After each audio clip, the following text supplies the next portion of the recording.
It's time now for Carter's Corner. Everything Bay Area sports on the Northern California Sports and Entertainment Network. Here is your host, Carter Kim.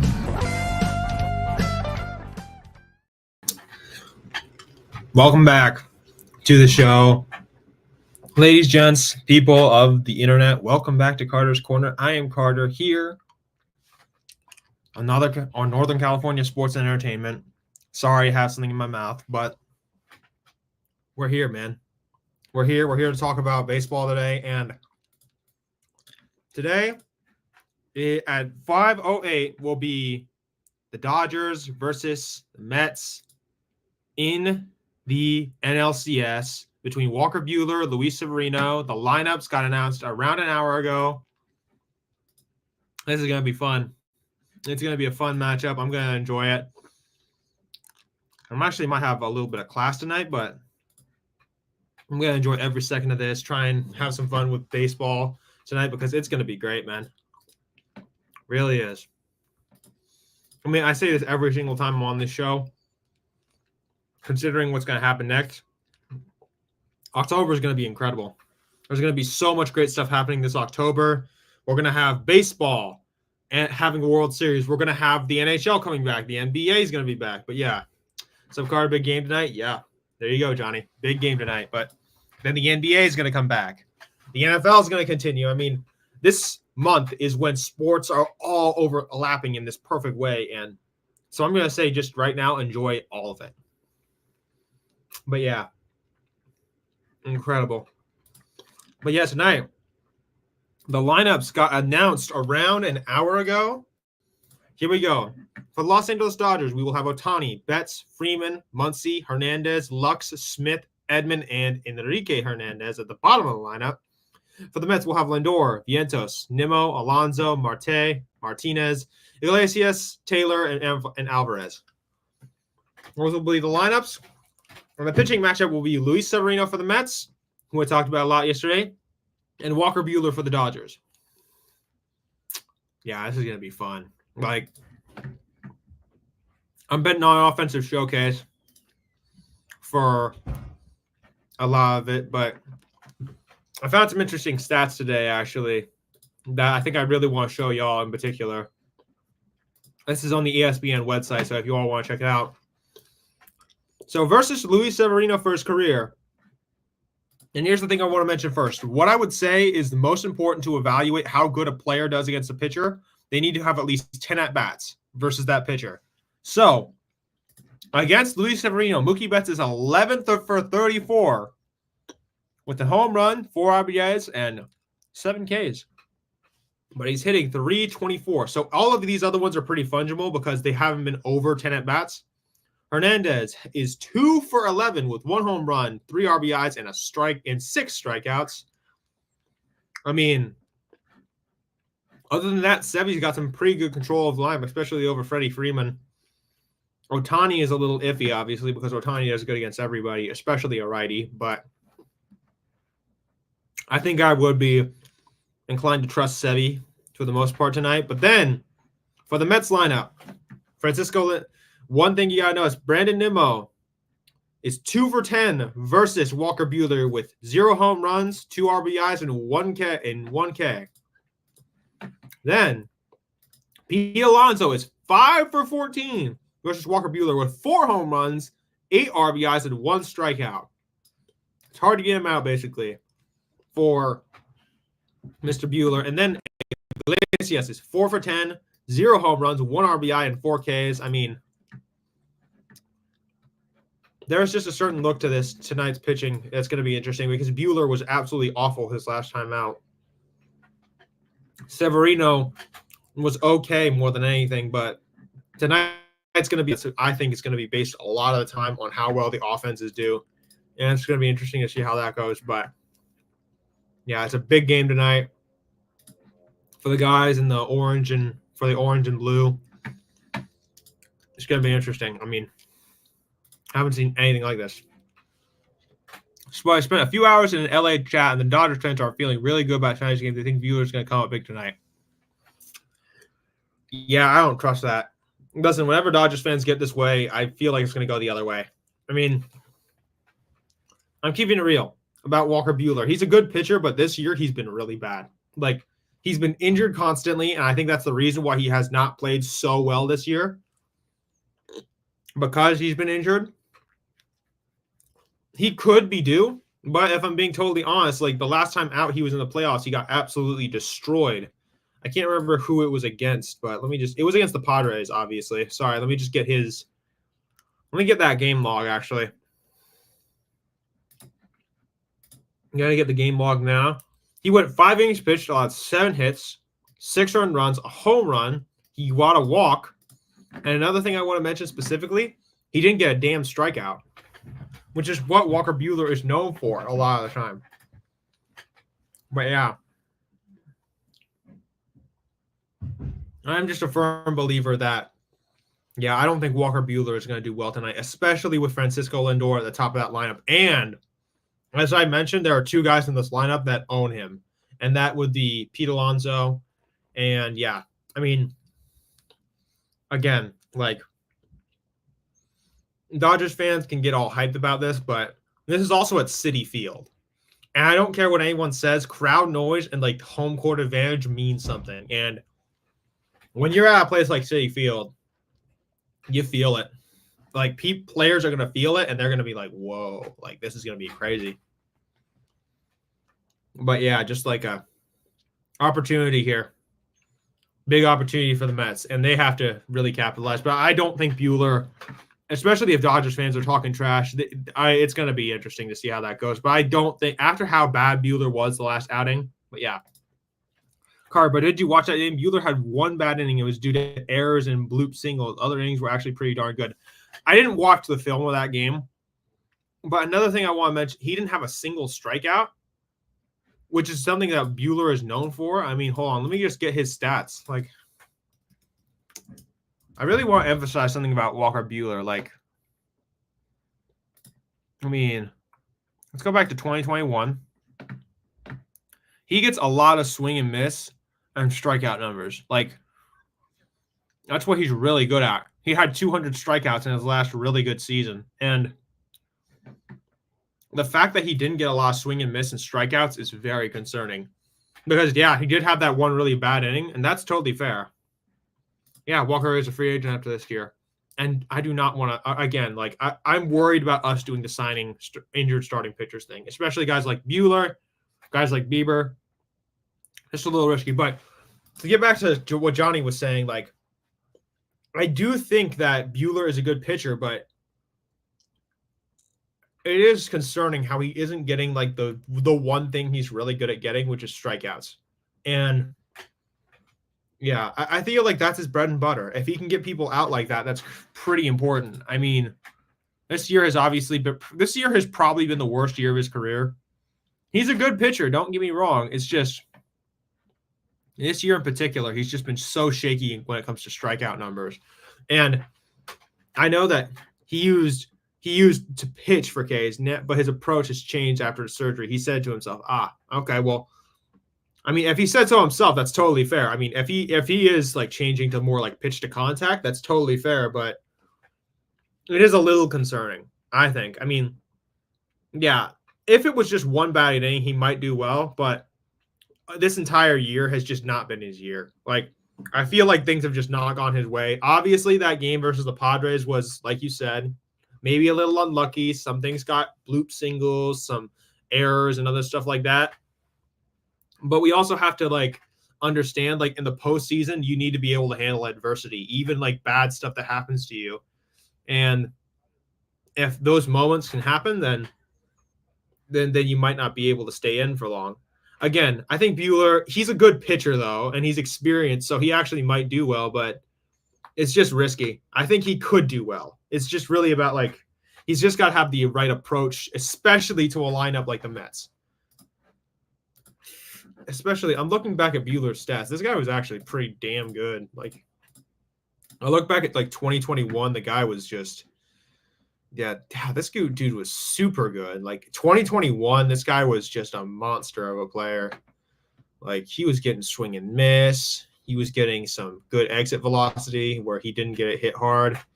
He wasn't the highest end starter, but he was certainly good. I would just be a little careful with Walker Buehler, though.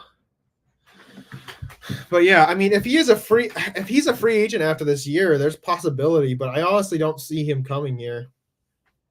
I mean, there are a couple guys who I thought like, oh yeah, Shane Bieber might be a guy that we go pick up as a project, as a prove it deal, but I want to get long-term people.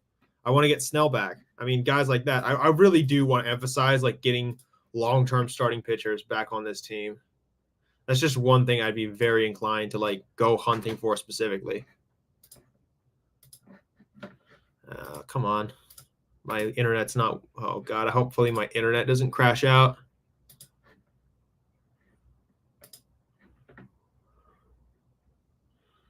Man, I'm wondering what the hell happened to Mitch Keller.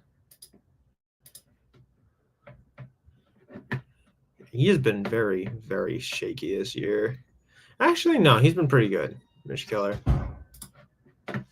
But yeah, tonight's going to be a huge game. It's going to be interesting to see how it all goes. I mean, I wonder how Buehler is going to approach the Mets exactly. I mean, how aggressive is he going to be with guys like Lindor and Vientos? Is he going to be aggressive with Alonso? Because Alonso has hit 4 home runs off of him in his career, so I'm not sure how aggressive he'll be there. I mean, then you have to factor in that there are other guys in that lineup and the pitching as well. I think Sevy will do okay, I think. Sevy's just got to do enough and pass it off to the Mets bullpen, and then they can go. But honestly, looking at how it's all going, I think that looking at it all, it'll be interesting. Again, I'm not making predictions because I literally made a promise that envelope, that little piece of paper is not being opened until the end of the CS. So we'll see. We will see. Yeah, let's just trying to get some other news on this. I mean, I'm going to go look back at Severino's last start. I mean, he was a little shaky there too. I mean, both him and Buehler are trying to come into a situation where they have had bad outings in their last outing.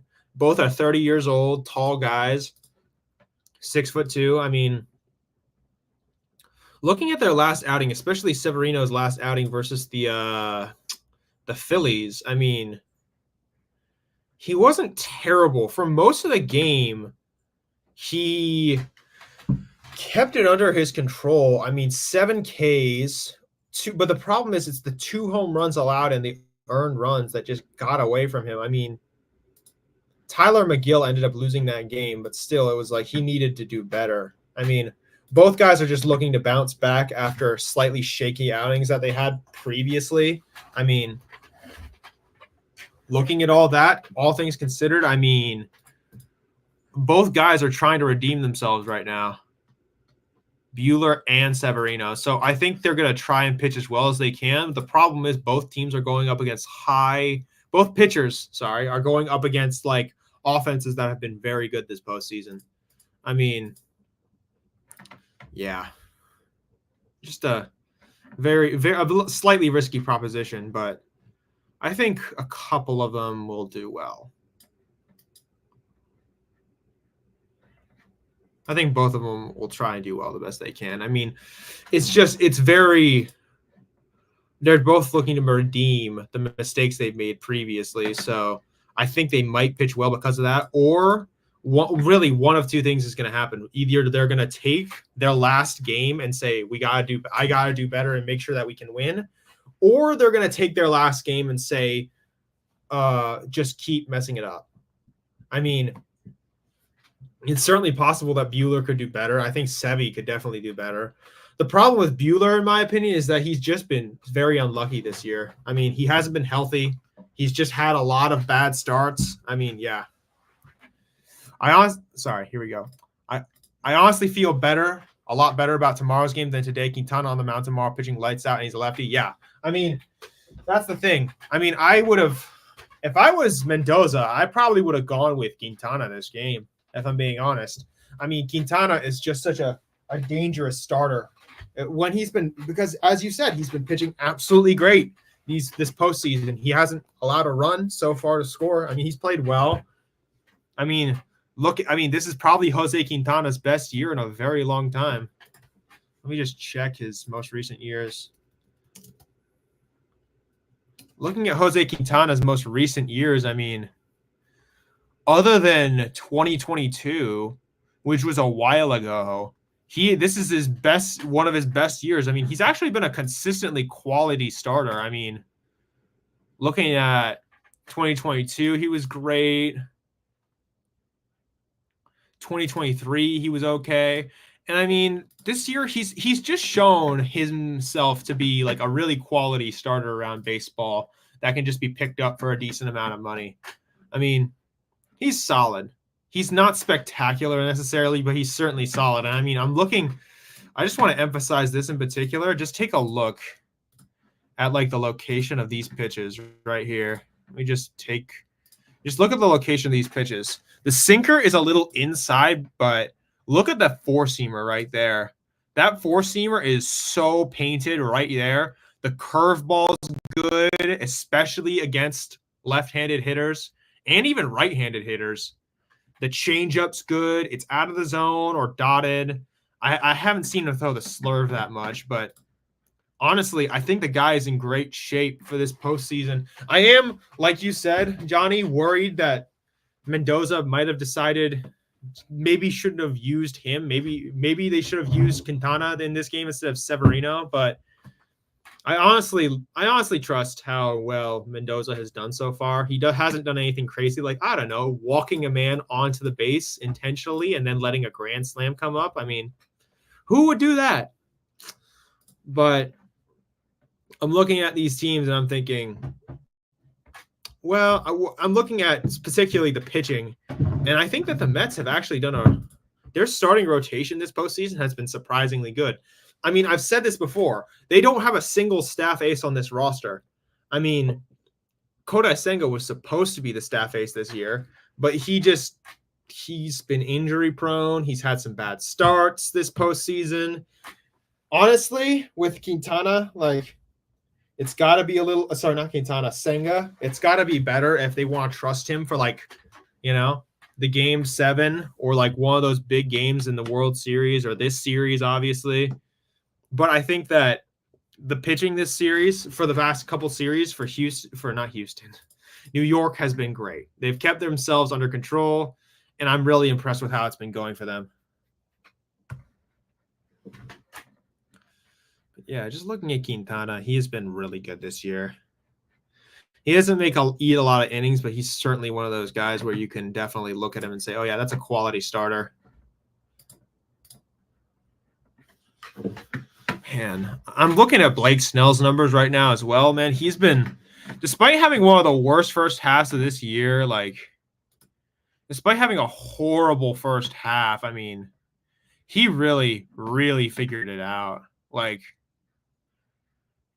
that's just so impressive in my opinion. Like, after June and April and May as well, you were like, oh man, did we overspend? Maybe we should trade him. But yeah, I mean, a lot of people thought we could make the playoffs. Honestly, I hoped we could back when we were looking at those times, but it's honestly so impressive to see how things have turned out for Snell. And honestly, I really wish we could keep him, and I hope we can, but it's more possible now that Farhan is gone, but we'll have to see.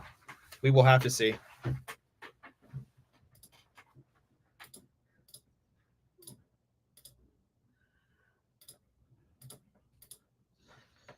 Oh my gosh.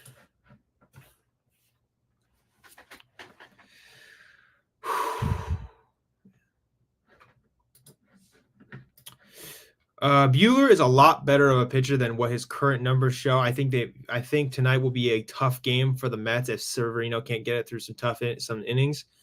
Yeah, I mean, that's the biggest thing. We talked about Sevy yesterday in detail. I mean, he's been okay this season, but he has not been great if we're keeping it totally honest with how he has been as a player. I mean, Sevy is just I remember those years with the Yankees where he was looking like a superstar for the future of the game, but now he looks very shaky. I mean, some innings he's throwing immaculate or he's pitching super well and you're like, wow, I think he can keep this going. But then you watch the rest of the game and you think, shoot, is he going to be able to, keep this up? Or, is something going wrong right now? Because I think that with Severino, he is experienced but to a certain degree, but he has to be able to get his head in the game in this moment. I mean,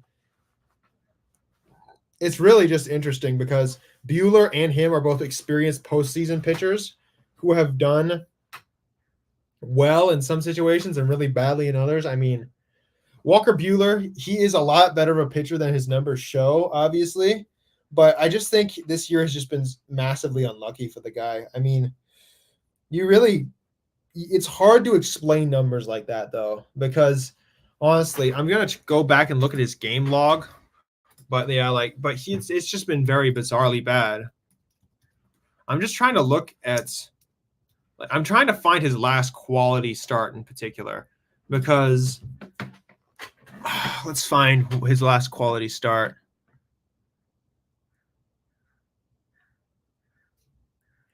All right. I mean, I believe, and this could be mistaken, so take this with a grain of salt.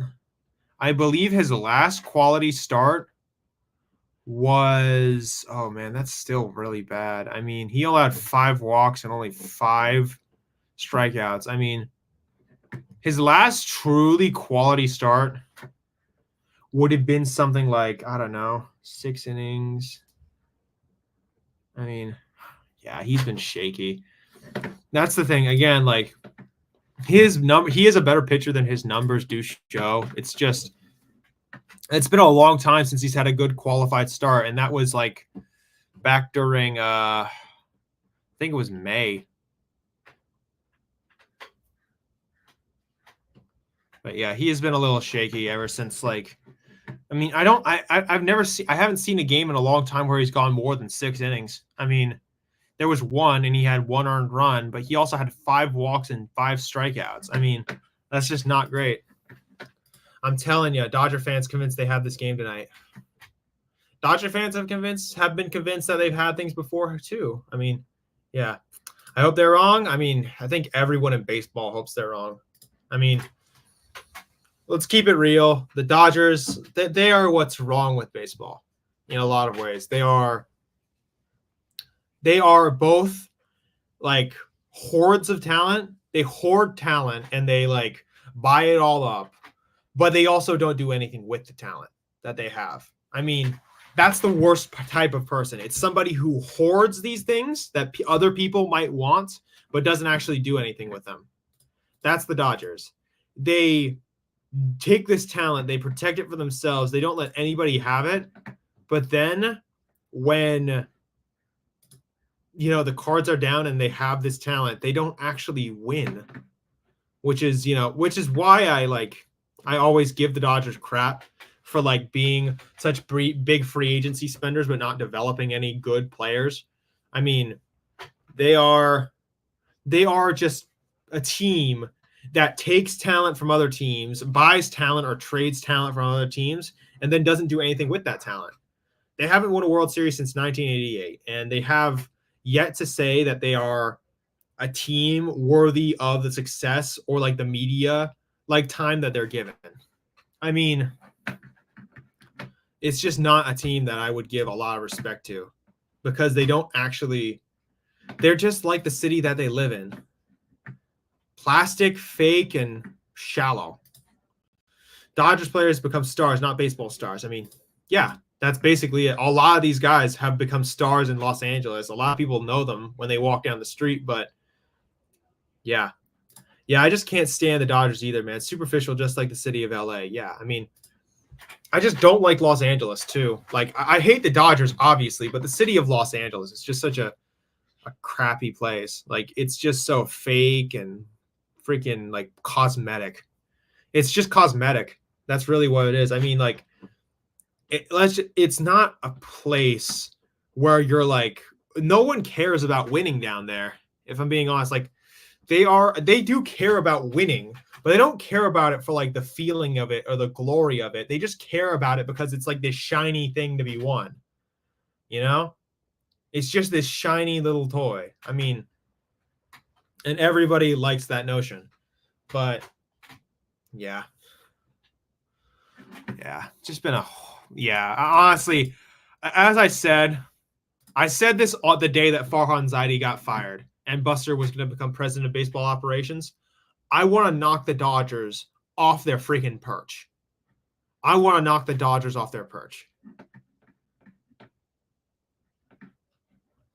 LOL, why did Nick Castellanos he fired him? Hold on, let me check. Nick Castellanos news.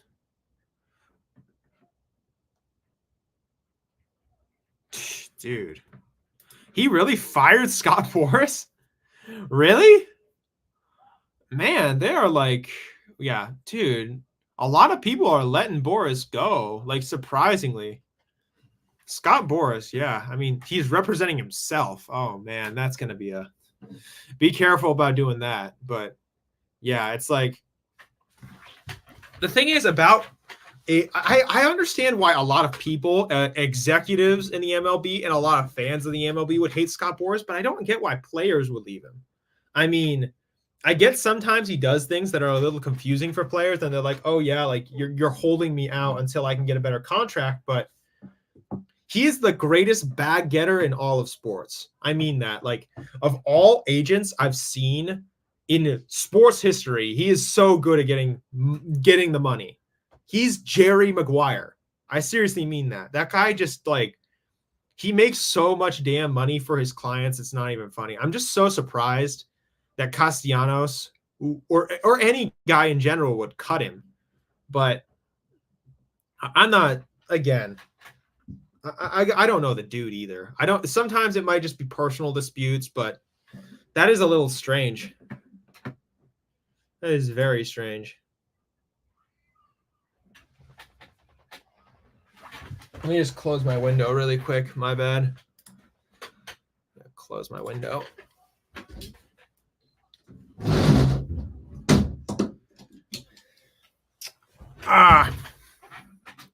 But yeah, that is a little strange, Grand. I mean, thanks for bringing that up. Appreciate it. But that is bizarre. Heavily bizarre. I mean, again, it's not about Scott Boras. I mean, again, like, he is one of those guys that I'm worried about him, where it's like, oh yeah, is he doing something that's bad for the game possibly? Because that's certainly a notion that you could come to, because he's just like, he's getting all this money and he's like doing stuff like holding his players out of spring training, which depreciates their playing ability. And then when they get into the game in regular season, it gets bad. But honestly, like, players not liking him just seems strange, because he makes so much money for players. Maybe he's charging them too much. You never know, but honestly, I think I'm somewhere in the middle on Scott Boras. I think he's a good agent, but he causes a lot of problems for executives, which could definitely give me a headache if I was an executive trying to build a team. But I don't know. There's a lot to say about him.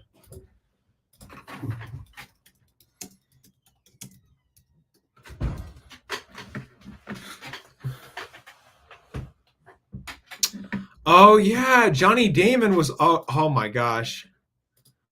Yeah, I remember now. I kind of remember this Moneyball story with like Johnny Damon was supposed to come back to the A's during that time, but Scott Boras managed to get Boston to up his contract numbers, and he hustled Billy Beane, and Billy Beane never did deals with him ever again.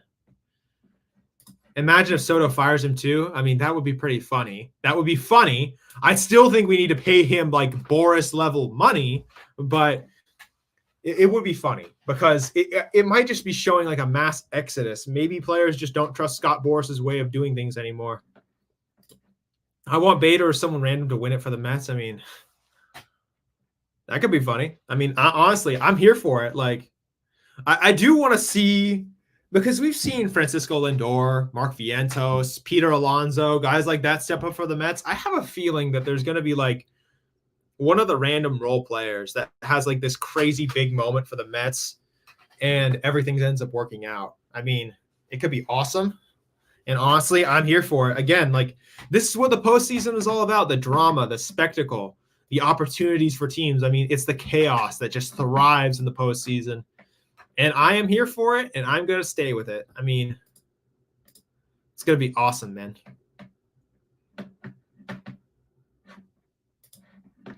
But yeah, Bader winning would be pretty funny. Especially, I would love to see Bader. Here's my dream. I would love to see Harrison Bader win it against the Yankees in the World Series. Because Harrison Bader in the World Series winning it against his old team would be pretty funny. Yeah, that's a very spotty location. Yeah. I'm just looking through a lot of information here. I mean, all right, guys, I got to ask you this. If you were going to get one of these two players, one of these two pitchers to come and start for the Giants, who would you want? Would you want Blake Snell to come back, or would you want Corbin Burnes to come to San Francisco? I want Lindor to keep going off, leadoff home run again. Let's go. I mean, it's certainly possible. I mean, Frankie has been playing absolutely fantastic this postseason. He's been great, like characteristically great. I mean, I said this once or twice, like Francisco Lindor, if Shohei Ohtani didn't exist, he would be a lock for the MVP. I mean, I honestly would say, like, listen, Shohei Ohtani is gonna win the, like, I say this. Shohei Ohtani is gonna win like 5 straight MVPs in the next few years. You might as well just give one to our guy. I want Burnes. He's young and far less volatile. Snell is fun, though. Yeah, I think the biggest problem with Snell is that he walks too many people. If we're talking about, like, baseball, if we're talking volatility in terms of Boras, I definitely get it. But I think that Burnes would be a guy where I'd be like, oh, yeah, like, plus they're both Boras clients anyway. So it's like, I think that Burnes would be better because that's more innings. You still get strikeout stuff, you know, you get quality starts all the time. And on top of that, he's younger, like Grand Admiral said. He would probably be more ideal in a lot of ways. I mean, oh God. Oh, please don't close. Please, I'm worried my internet's gonna go out right now. So just bear with me. But yeah, Snell, though, is very fun. I like him a lot, and I hope he comes back. But Burnes would be a guy where I'd be like, okay, you know, you're getting strikeouts.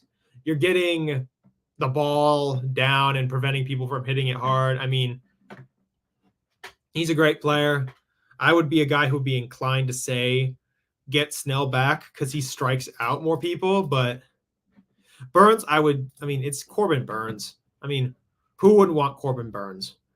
That's on top of that, you're eating innings as well, which is huge. And that would be a great 1-2 punch to go with Webb, especially when Webb is eating innings again next year. But yeah.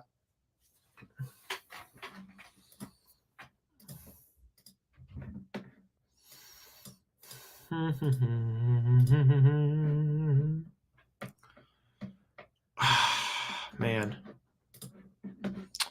Get both Lowell and trade light pants grunting Ray away. I mean, tight pants. Sorry.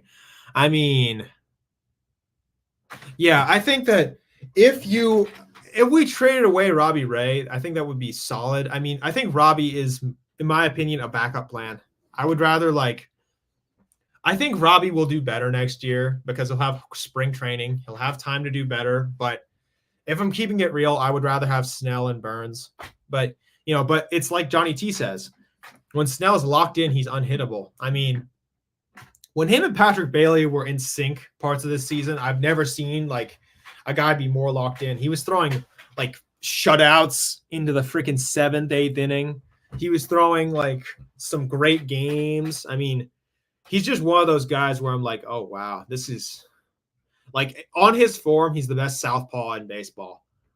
even better than guys like Sale in a lot of ways because he's just so dominant with his strikeout stuff. But yeah, I do think that I would be inclined to trade Ray if we got Snell back and then we got like another, I don't know, high-end starter. I would be very inclined, but I think that's the one thing that I think that we're not guaranteed this offseason, but I think one of the things this offseason that I think is going to show up in the sheet when we're like looking back at this offseason, we're going to see a starting pitcher. I'm not sure if it's going to be Snell or Burns, but it's going to be somebody who's like worthy of our time, at least. I think it will be one of Snell or Burns. It's going to be interesting though, but ideally I would want to have Snell back on his form. I mean, again, when the guy is on, like when he's on his form, I don't think there's another southpaw in baseball that's just better than him because his stuff is the most dominant stuff I've ever seen. He like, except for like Tim Lincecum, which was a different thing entirely. But when I look at Snell, he was just one of the most dominant. He's one of the most dominating pitchers in baseball when he's on his form. But I can also see the appeal of Burns because it's like, oh yeah, he's 29 instead of Snell, who's 30, 32. I mean, ideally, again, like pitchers are pitching a little deeper now. Or like not deeper, but like pitching a little older now because they have regimens, they have training that can keep them up there. But I would be inclined to a guy like Snell. Hi, Fossey. Welcome to the show. How you doing, man? Good to see you. Ah, man. I am just... Another thing I'm worried about is the injuries that are stacking up for us versus the Chiefs. And I know Patrick Mahomes hasn't been great this year, but he's certainly like a guy that I'm worried about because, yeah, that's going to be a tough one. Oh, my gosh. Not to mention the Warriors are about to be back. We're about to have some more October baseball in the next few days. I mean, we're going to have Halloween, and around that time, it's probably going to be like a crazy World Series. I mean, there is so much potential in what's going to happen this fall in the Classic. I mean, I just want to see a good World Series, man, and I want to see something special. Bullpen games in the playoffs is a travesty. No, they are like bullpen games in the playoffs are just like, I get the notion of why. I mean, we did it all the time back during 2014 in particular. We had like Jeremy Affeldt and a couple of those other guys like Peavy and just other guys just like go in for a little bit, and then we pull out a couple relievers. Then we had Mad Dog come out, but like it's just sometimes like we want to see a starter go like 6 or 7 innings strong and then have a little bit of fun. Niners, I mean, I'm just worried because the injuries, McCaffrey, we have Mason out. Garendo's going to do well, I think. Jawan Jennings has been good, but he's also questionable. I mean, I'm worried about the middle of the line as well because I really want us to get like another defensive tackle that can just attack the middle of the line and break up the run. But I really, really hope that the defense gets better and Nick Sorensen isn't like trusted anymore because Nick Sorensen has not been doing a good job. But yeah, let's hope it's a travesty for the Dodgers. Yeah.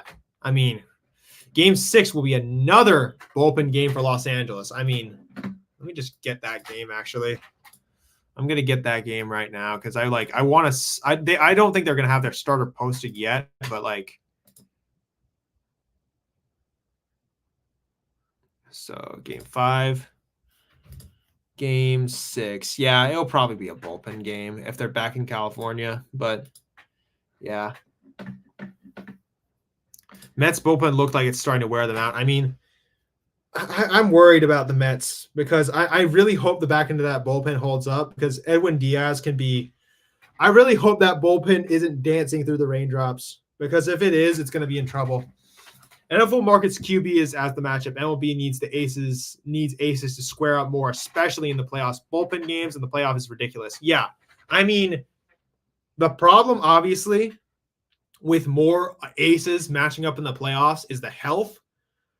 And I do get it because like when you have aces going up against each other in the playoffs, and it's like this like aggression and attack against each other and this one-upsmanship of aces. I mean, you love to see that. You love when those guys are pitching well. It's just the health is a big issue, obviously, but we need to see more aces in the playoffs. I really want to see that more. And we need to find a way to do playoff games a little differently, I guess, for that to happen. Maybe a little more rest between days. I don't know. Like it would have to be a solution that we would have to think about for a while, but I do think the notion of having aces square off against each other more often is just so much more exciting for the game. And I want to see that happen more often. I mean, who doesn't enjoy those like battles that the aces have? I mean, what are some of the most memorable matchups of like those years? I mean, Tim Lincecum versus Roy Halladay, like other matchups like that. I mean, we had our days when Mad Bum was facing off against another team's starting pitcher because ace pitchers get way more screen time and get more action and more action than waiting for the star hitters, but to bat 3 or 4 times in a game. Yeah, I mean, that's just true. I can't disagree with that. That's just true. I mean, it's just star hitters do just get more screen time. I mean, sorry, no. Ace pitchers get way more screen time, and yeah, exactly. I mean, that is why like we do need to see more aces in the playoffs and more ace pitchers starting games. I mean, I get the deception of it. Like you want to go as a manager and be like, oh yeah, I'm going to pull out the bullpen in this game. I get that. But it's like, that's just so unexciting. So I get why the MLB is like, oh yeah, I want to see pitchers go this many innings. I mean, I don't think that's a good idea, but I get why, because ace pitchers can get more screen time, and that makes the MLB more exciting because all-star hitters can't always be like batting first. And that's too bad, but you're right. They only bat 3 or 4 times a game. That's less screen time for them. And you want to see ace pitchers do well as well. So I like the idea of trying to find a way to like get more aces to square up in the playoffs. But the issue is health. Like the Dodgers, they don't even have their staff ace healthy right now. I mean, they used to have Glasnow, Stone, and all those guys healthy. They don't even have playoff Kershaw healthy. I mean, it's just unlucky in a lot of ways. That's the problem with a lot of these games. The reason why they're bullpenning right now, especially the Dodgers, is that they're injured. And this happened for a lot of other teams too, like the Braves. The Padres had to do a bit of a bullpen game because Musgrove got injured in like the 3rd or 4th inning. But yeah, it's silly to see 8 different pitchers in one team in a single game. I mean, yeah, it's just like there's just nothing exciting about it. Like, it's not like that one final out where we saw Josh Hader go up against the Dodgers order like 2 years ago, and we were like, whoa, that's an awesome one where a pitcher gets switched and he just strikes out the order.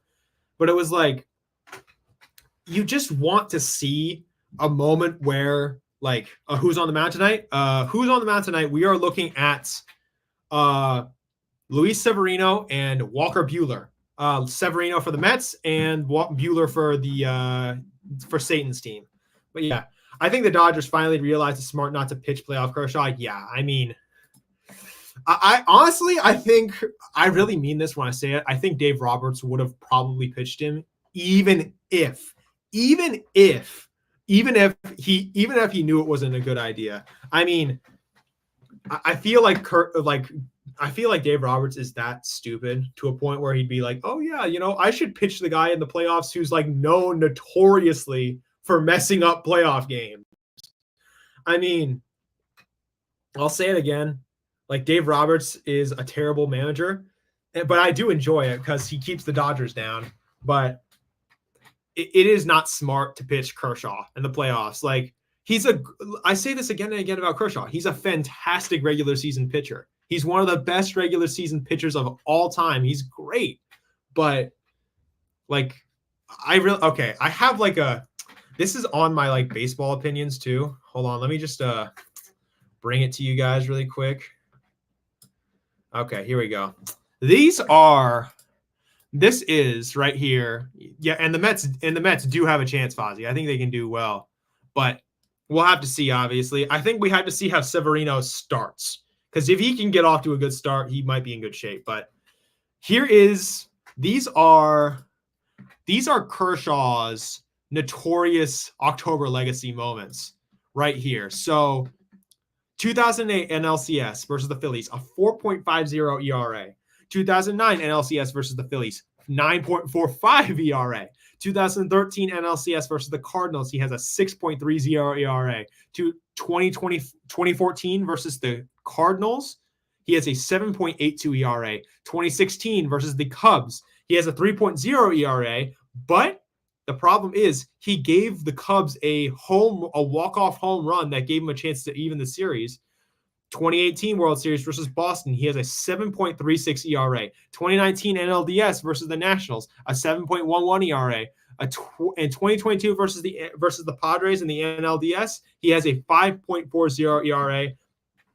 And the pièce de résistance, his greatest performance in the playoffs ever, in the 2023 NLDS versus the Diamondbacks, he has a 162.00 ERA. Worst part is, he didn't even retire a batter. I say this all the time. Clayton Kershaw is the MLB equivalent to Dan Marino. He's a great regular season player, but he just can't perform in the playoffs when it matters. I mean, even with Dan Marino, some of the stuff that happened wasn't entirely his fault. But with Kershaw, the problem with a pitcher, like, you directly affect what happens in the game. And especially after he got owned by Juan Soto and Anthony Rendon, that's when people were like, dude, he just can't go in the playoffs anymore. Like, you trust him in the playoffs, everything will go wrong. And yeah, Kershaw, he's so bad at keeping things under his control. That's his biggest issue. He can't calm the nerves in these big moments. And yeah, I know that a lot of Dodgers fans are going to say, well, they cheated against us in 2017. They cheated against us in 2018. They cheated against us in 2019. Well, no, they didn't cheat against them in 2019 because they failed in the NLDS. But it's like, I don't want to hear that from you guys. Dude, the Washington Nationals beat the Houston Astros in 2019 and won their first ever World Series. And the Astros were supposedly cheating then. How the hell did y'all not win then? Because it's pretty clear to me that the Nationals won against them despite the cheating. How come you guys couldn't? With your high-end talent and your incredible players, how the hell did y'all not win? It just doesn't make sense to me, you know? Who's bigger for the game tonight, Mookie or Vientos? They both bat second in their lineups. For some reason, I have a feeling one of those two players will be important tonight. I think, considering how well Vientos has been playing lately, I think he'll play super well. It's at Citi Field. He hits there all the time. I think that knowing how he plays there and how the Mets are at Citi Field, I think it's going to be a good night for him. I think Mookie Betts has been okay more this postseason, but even then he hasn't been playing great. I mean, I'm not sure about Mookie. I think that Mark Vientos will do the best. Kershaw is a free agent, signed him to the Giants. I don't know about that one, Fossey. I mean, it's playoff Kershaw. And I get it. He's a great regular season pitcher, but he's also, over the hill, in my opinion. I mean, Kershaw, again, he's going to go to the Hall of Fame. I think this offseason, though, he might retire, if I'm being totally honest. I think Kershaw is in the mood to be like, you know what, I'm done. Awesome. Good answer, Carter. Good vibes. Let's go. Yeah. Okay. You're just joking. That's totally fine. I mean, yeah. I mean, Kershaw to the Giants, I don't think he would even do that if we offered him a contract, but yeah. Hope the Dodgers hate the cold. They've been chilling in LA and SD so far. I mean, yeah, that's some good weather. I mean, in Los Angeles and San Diego this time, even at this time of year, like San Diego is like a solid 85 degrees, or 80 degrees, like every day. I remember going down there to like check it out as a college when I was planning to go there or some other places. But the weather in New York, I mean, right now it's like around 57 degrees. And it's going to be getting colder. I mean, it's going to be getting colder.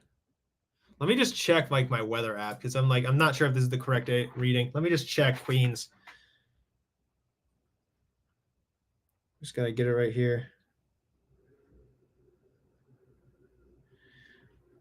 Yeah, tonight it's going to be around like 53 degrees, 55, like Grand Admiral is saying. It's pretty damn cold, basically. So, I mean, you're going from like a pretty nice weather in San Diego and Los Angeles around this time of year to like pretty damn cold. I mean, your funeral, man. I mean, yeah, but yeah, in Queens, it gets they hate the cold out in Queens. I mean, yeah, I remember like watching last night, the Yankees players had like their like ski masks and like things around their neck and like other stuff like that. It's just it's cold out there for them too. I mean, you got to hope, like Johnny said, like it cools down Los Angeles' bats and then everything gets a little more like, difficult for the Dodgers. I mean, the Mets play in this weather all the time. I mean, it's getting to be that time of year when fall is starting to set in. I mean, I can't wait to see how that goes, basically. I think it's going to be great for the Mets in particular. For like that weather is going to be interesting because the cold out there is crazy. Jazz Chisholm was wearing a ski mask. Yeah. I mean, it's cold, man. It can get super cold. And to be fair, Jazz is used to Miami. Again, another place where it's like consistently like warm and like hot. Speaking of like Florida and the MLB, I remember seeing that picture of Tropicana Field getting destroyed, and honestly, like that was good. Okay, listen, I'm not saying destruction of property via the weather is a good thing, but listen, Tropicana Field was a trash heap. Keep it real. That place was terrible, and honestly, for the Rays, it's crazy. Like, it's so crazy how the Yankees have a better like facility for baseball in Florida than the Tampa Bay Rays do. That's not good, man. That's really bad, actually. But yeah, it's good to see. It's good to see it. It's going to be interesting to see how the weather works out tonight in New York, especially since it's going to be around 55 in Queens. I mean, like, that's pretty damn cold, especially for a guy like me who's out in a pretty nice weather out there today. But yeah, I'm probably going to just be watching from my phone. I'm pretty sure I have a thing to do tonight too. I have a school thing that I have to do for one of my classes. So I'm going to be a little busy, but we'll see how all that goes.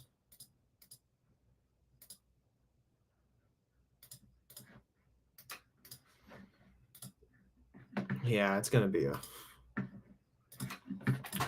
Has a pitching coach been announced yet for the Giants? I mean, rumors say it's Mendoza. I think. Let me just check. Let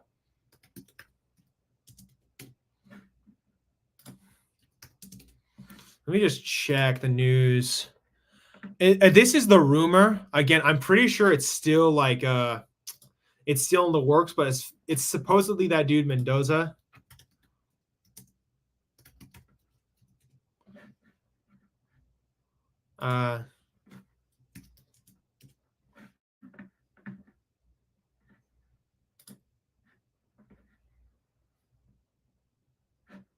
Yeah, I'm just trying to check. Yeah, I don't know who this Mendoza person is. Let me just check.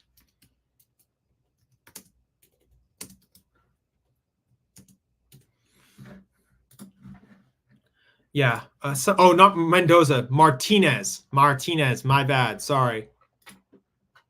I've been thinking about the Mets a lot, so now I'm thinking of that other dude, Mendoza. But JP Martinez. Sorry.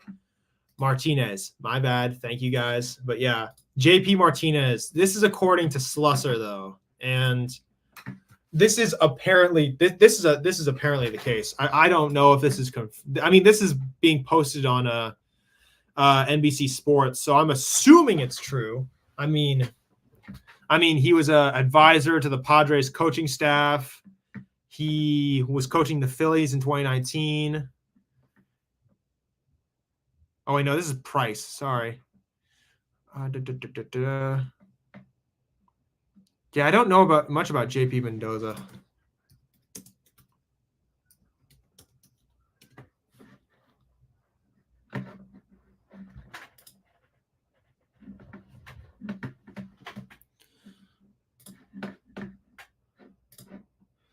There was an IG post announcing the firing of Price, and Snell liked it.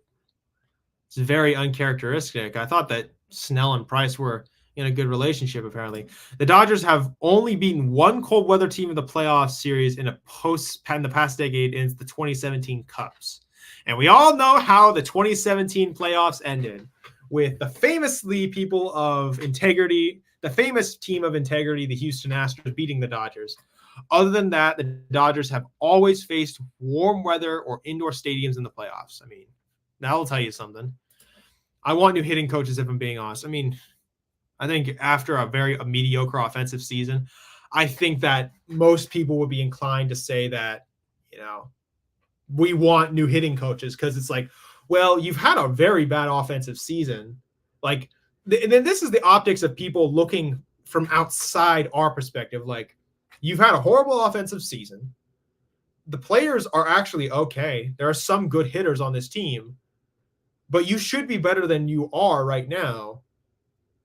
Why not? Why are you doing badly? Because of your hitting coaches. That's what the first thought you blame. Obviously, players have to go and play, but hitting coaches are also a big thing. And I know Ramos and a couple of these other guys love Pat Burrell, but he needs to do better. I think a lot of the guys on this staff need to do better. But thankfully, I think a lot of these guys can be rid.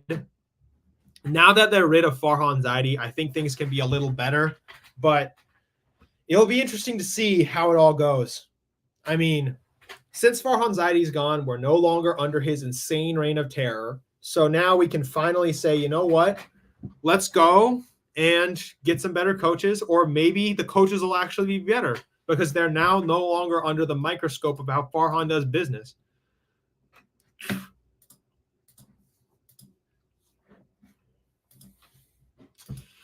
But yeah, I'm going to be out of here in like 2 minutes. So if anybody has anything else to bring to the table, I'm here for it.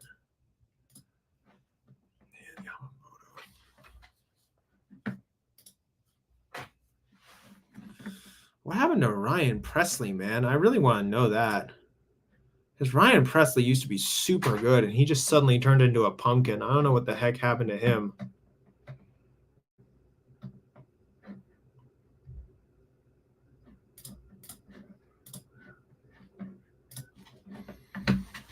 I'm just looking at a lot of statistics for a lot of these past players. I mean, Michael King has been great. Michael King was great this year. I really want to emphasize how good that dude was playing. He was playing fantastically this year. I mean, everything he was throwing was going in the zone. I mean, sinker is great. The changeup's great. The four-seamer's living at the top of the zone. The sweeper was a little sporadic, but he had been great.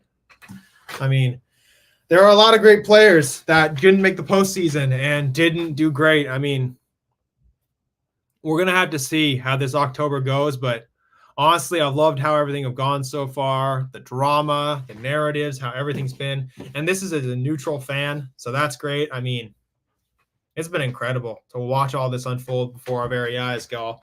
And I'm here for it. I'm going to enjoy every single second of how this goes. I mean, October is a time when sports just gets back to what it is and what it was. I mean, the chaos, the volatility is what makes it great. And it's going to be fun to see how this goes. But anyway, thanks to you guys. Thank you, Grant. Thank you, Fozzie. Thank you, Johnny. All the guys, Morkatna, who came around a little earlier. Thank you guys for just coming around, talking to me about stuff, talking to me about baseball. You know, I talked a little bit about the Niners. I'll talk about the Warriors and the Niners as baseball starts to wind down. But It's been fantastic talking to you all, guys. Thank you guys for coming around. Go watch Eric and Glenn later. Go watch Shark Bite if you're into hockey. And go watch all of the late night sports talk and everything else because it's just fun to be around you guys. Good to see you guys. Good to see you, Johnny. Thanks, Grand. Thank you, Morkatna. And thank you, Fozzie. All right. Thank you, guys. See ya. You've been watching the Northern California Sports and Entertainment Network, a Northern Lights Entertainment broadcasting station.